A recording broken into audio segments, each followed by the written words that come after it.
नमस्कार, आप देख रहे हैं एफसीएन 24 न्यूज में आपके साथ हरकुलिस पांडे। और आज पहुंचे हुए हैं बालकृष्ण वशिष्ठ जी के ऑफिस पे और आज इनकी जीवन शैली और राजनीतिक कैरियर पे बात करेंगे। और कांग्रेस कमेटी के प्रवक्ता भी हैं, तो जानेंगे कि आखिर ये खास बातचीत में आज हम जानेंगे इनके पूरे जीवन की जीवन शैलियों के बारे में और फरीदाबाद को किस तरह से देखते हैं। सर नमस्कार। नमस्कार सर। सर कैसे हैं? ठीक, बहुत बढ़िया सर।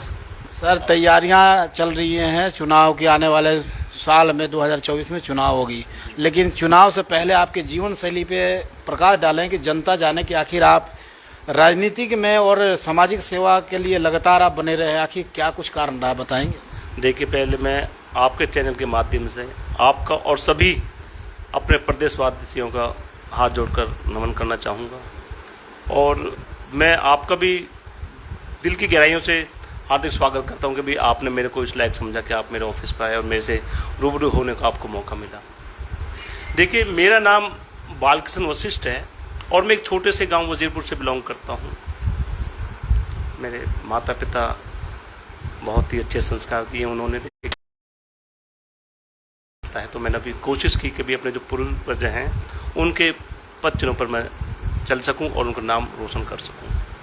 तो हम एक बहुत ही छोटे से परिवार से आते हैं और हम 4 भाई हैं, एक बहन है, जॉइंट फैमिली आज भी। तो इसी तरह से जैसे हम जॉइंट फैमिली को, परिवार को, चाचाताओं को लेकर चल रहे हैं, ऐसे ही हमने एक संकल्प किया भाई हम एक समाज को भी इकट्ठा अपने 36 बिरादरियों को लेकर के चलें। तो मुझे बड़ी खुशी होती है। तो जीवन हमारा स्टार्ट हुआ था कि लोगों की समस्याओं के उसमें कि भी लोग आने लगे। मेरे को जैसे मैं खेड़ी पुल पे बैठता था, मेरा ऑफिस था, तो यहाँ लोगों की छोटी मोटी समस्याएं आती थी, जैसे बिजली की, पानी की, सीवर की या कोई लड़ाई झगड़े की। तो मेरे को थोड़ा उसमें इंटरेस्ट होता हुआ चला गया कि भाई इन हमारे जो माताएं बहनें हैं इनकी समस्याओं से हम कैसे इनको छुटकारा दिलाएं। तो वैसे इसी तरह से भाई साहब मैं आपके चैनल के माध्यम से कहना चाहूँगा कि मुझे एक समाज सेवा का ऐसा वो मिल गया कि मैं लोगों के काम आने लगा और लोग मेरे काम आने लगे।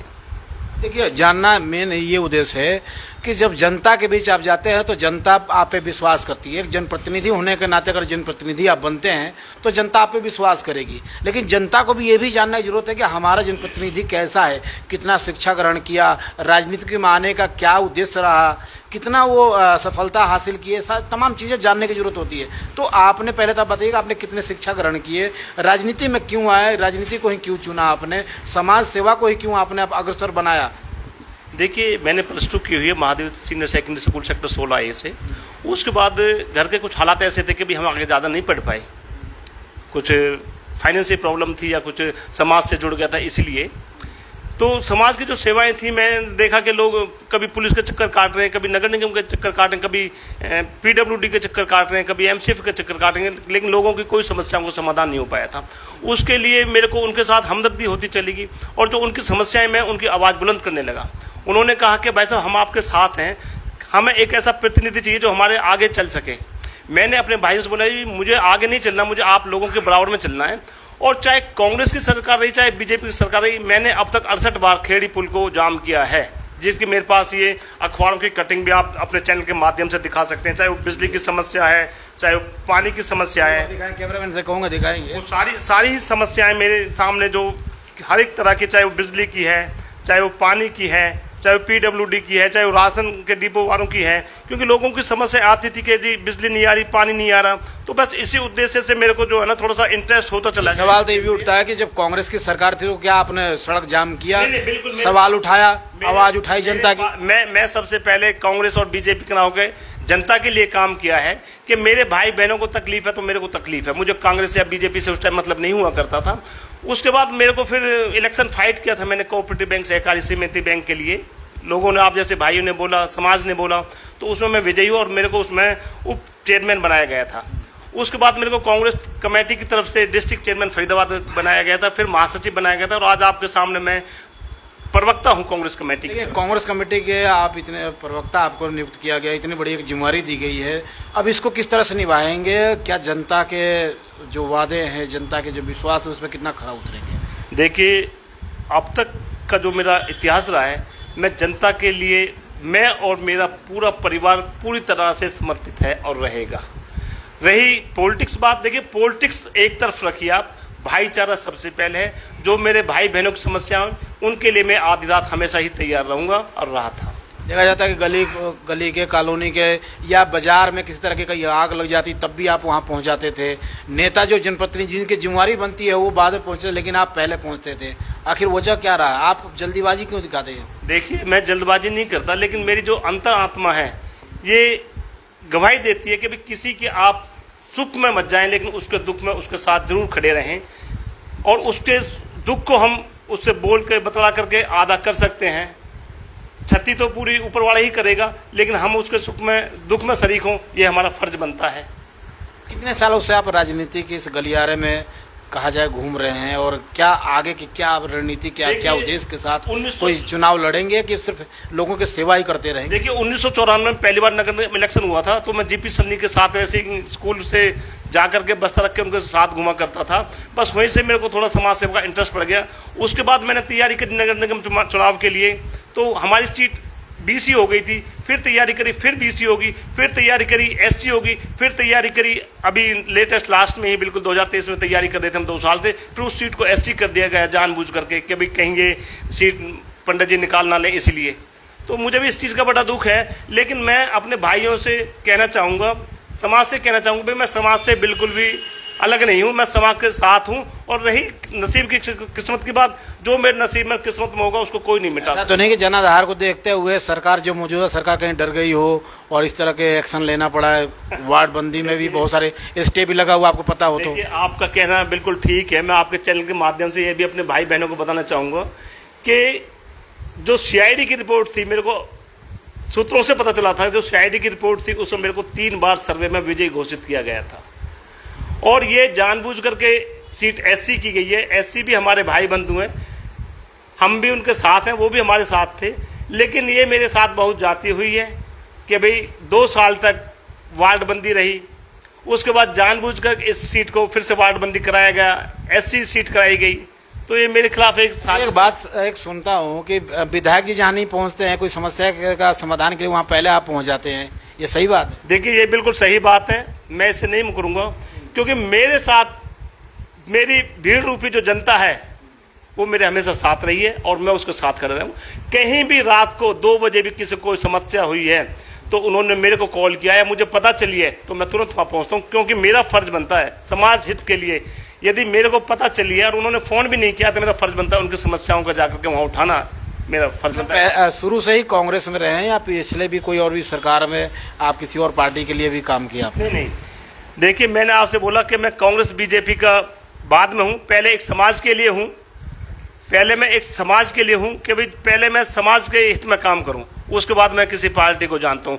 यदि कांग्रेस ने भी काम नहीं किया तो मैं कांग्रेस के लिए भी ऐसे धरने पर बैठूंगा, और बीजेपी ने काम नहीं किया तो उसके लिए भी। और मैंने आपसे पहले भी बोला है कि कांग्रेस रही चाहे बीजेपी रही, मैंने दोनों के लिए ही धरने दिए हैं। हमारे बाबूजी थे महेंद्र प्रताप जी, जिनके द्वारा हम चेयरमैन बनाए गए थे, बिजली मंत्री थे और बिजली की काफ़ी समस्याएं थी, तब भी मैंने धरने दिए थे। मेरे पास पेपरों की कटिंग है जो मैंने अभी आपको दिखाई है, टोटली आप कटिंग दे सकते हैं। मैंने संघर्ष किया है फरीदाबाद की जनता के लिए, फरीदाबाद के विकास के लिए, चाहे वो रोडों की समस्या हो, चाहे पानी की समस्या हो, क्योंकि हम भी एक छोटे से गाँव से आते हैं। और आपने देखा होगा कि जो हमारे मीडियम क्लास के भाई बंधु हैं, इनके पास इतनी प्रॉपर्टी नहीं, इतना पैसा नहीं है। ये कोई बिहार से, कोई यूपी से, कोई एमपी से, अपने छोटे छोटे यहाँ पर इन्होंने पूर्वांचल से, उत्तराखंड से एक कॉलोनी में 50-50, 20-20 गज के मकान ले रखे हैं। वहाँ ना तो किसी पानी की सुविधा है, ना बिजली की सुविधा है, ना चलने की सुविधा है, ना बच्चों के पार्क है खेलने के लिए, ना चलने की रोड है। तो मुझे मेरा अंदर से मन लाल किशन जी, वही जनता तो आपको विधायक के रूप में देखना चाहती है, सोचती है कि अब विधायक बने आप, लेकिन आपका क्या सोच क्या है, आगे कहाँ जाएंगे? ये जनता का विश्वास है मेरी। तैयारी पार्षद की कर रहे हैं या जनता आपको विधायक देखना चाहती है? देखिए ये मेरे भाइयों का, कॉलोनी वासियों का मेरे ऊपर विश्वास है, और जो मेरे किस्मत में बाबा ने, बालाजी महाराज विधायक से पहले पहुंचते जनता की समस्या को समाधान करने के लिए, विधायक नहीं पहुंचते और आप पहुंच जाते हैं, रात हो या दिन हो, तो जनता का तो उम्मीद पे खरा उतरना चाहिए कि नहीं? देखिए मैं तो भगवान से हाथ जोड़ता हूँ कि भगवान मुझे जो है ना जनता के बीच में रखे।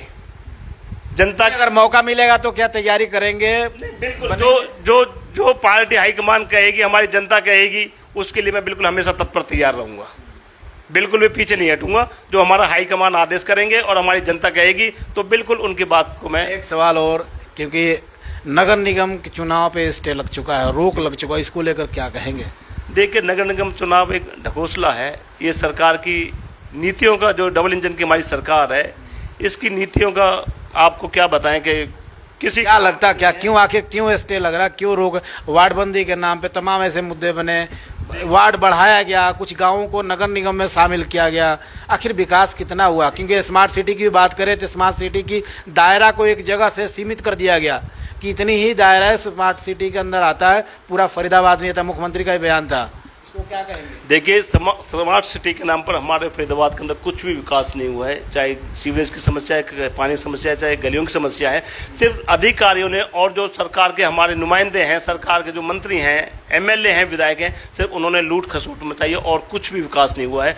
चाहे वो बेटी पढ़ाओ बेटी के उसमें, चाहे स्वच्छ भारत अभियान हो, चाहे गौ रक्षा हो, गौ रक्षा के उसमें आपने देखा होगा कि अभी गौओं की हमारे यहाँ क्या हालत हो रही है।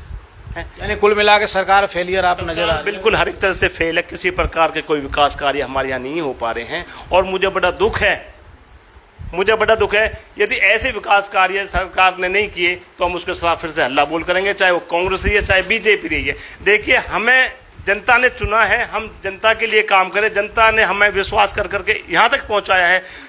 जिसको बालकृष्ण को कोई नहीं जानता था, लेकिन आज को मेरे हिसाब से बहुत लोग जानते हैं, ज़्यादा तो नहीं लेकिन काफ़ी लोग मुझे जानते हैं कि भाई एक अच्छा बंदा है। मैं अपने मुंह से नहीं कहूँगा, तो जनता कहती है, लेकिन फिर भी मैं 24 घंटे जनता के बीच में इसलिए रहता हूँ कि भाई मेरे ऊपर विश्वास है और उन्हें विश्वास जताया है, तो मैं उनके विश्वास को कभी भी विफल नहीं होने दूंगा। ये मेरा वादा। एक लास्ट सवाल, अगर आप विधायक बनते हैं तो क्या प्राथमिकता होगी आपकी?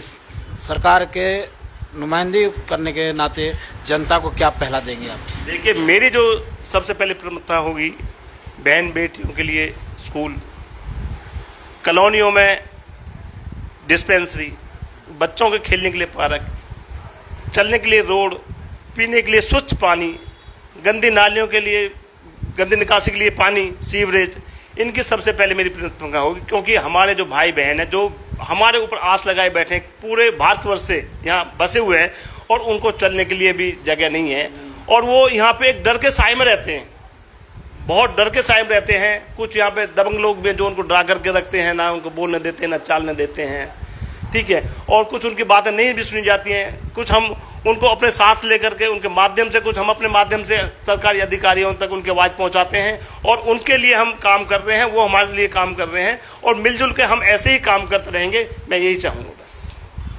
तो ये थे बालकृष्ण वशिष्ठ जी, जो कि कांग्रेस कमेटी के प्रवक्ता हैं और लगातार कहीं ना कहीं समाज में अपनी एक पकड़ और मजबूती के साथ जनता की आवाज़ को प्रशासन सरकार तक पहुंचाते हैं और लगातार करते आए हैं। लेकिन अब रही बात कि जिस तरह से इलेक्शन, जो नगर निगम के इलेक्शन था, इस पर कहीं ना कहीं पाबंदी लग गई, स्टे लग गया, लेकिन जनता इनको विधायक के रूप में देखना चाहती है।